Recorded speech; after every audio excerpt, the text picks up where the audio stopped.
With access to the internet and Zillow, everybody plus their mama think that they're a real estate expert. The trouble with this is there is so much shit floating around out there. And that's why in this video, we're gonna cover 4 common myths in today's hyper-competitive real estate market.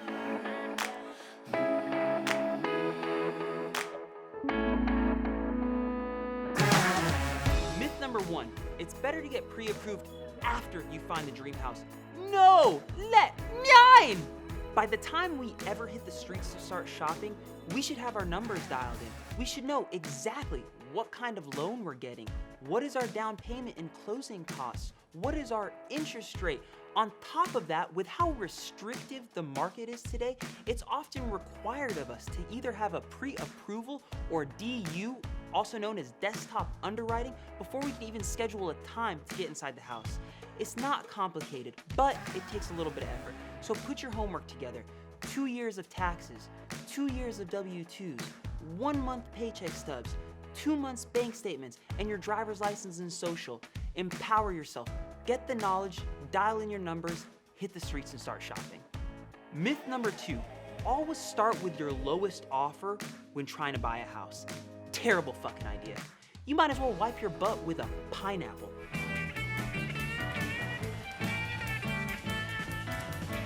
Homes across America today, on average, are getting 4.1 offers and on the market for less than just 20 days.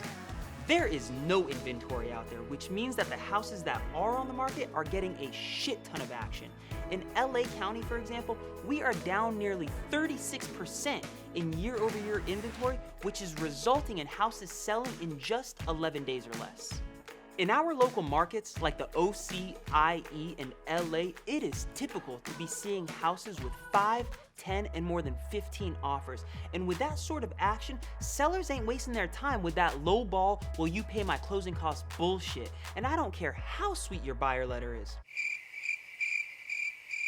Oftentimes, only the top few offers are even getting countered. And with as crazy as the market is today, I'm not gonna lie, it isn't totally uncommon to sometimes just get ghosted by listing agents.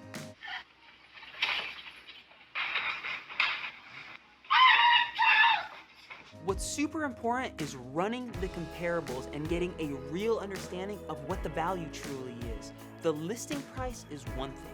What the house is gonna sell for is a completely different figure. And the reality in the market that we're in today is if you expect to pay the sticker price, you really might as well stay at home and continue to scam Redfin. I don't know, it's like a fucking down payment, okay? I don't know what you expect from me. I don't have a fucking job, okay? I'm a YouTube check engine here yet, I don't have any money. Myth number 3, renovating your house will definitely net you more money when you sell. No need to remodel, but you do want to make it presentable. So let's work on the curb appeal. Throw down some mulch and get the grass going. Paint the front door. Is your welcome mat old as shit? Put down a new one. Do you have the money to paint the house? If not, pressure wash that bitch. There is a psychology term coined confirmation bias. Once we see something and make a decision about it, we will then find things to support whatever it is that we believe in. This applies perfectly to real estate. When a buyer pulls up to their crib and they see that freshly painted front door and that perfectly manicured front lawn, they walk into your home with those rosy colored glasses and all they see is sunshine, rainbows, and butterfly drops.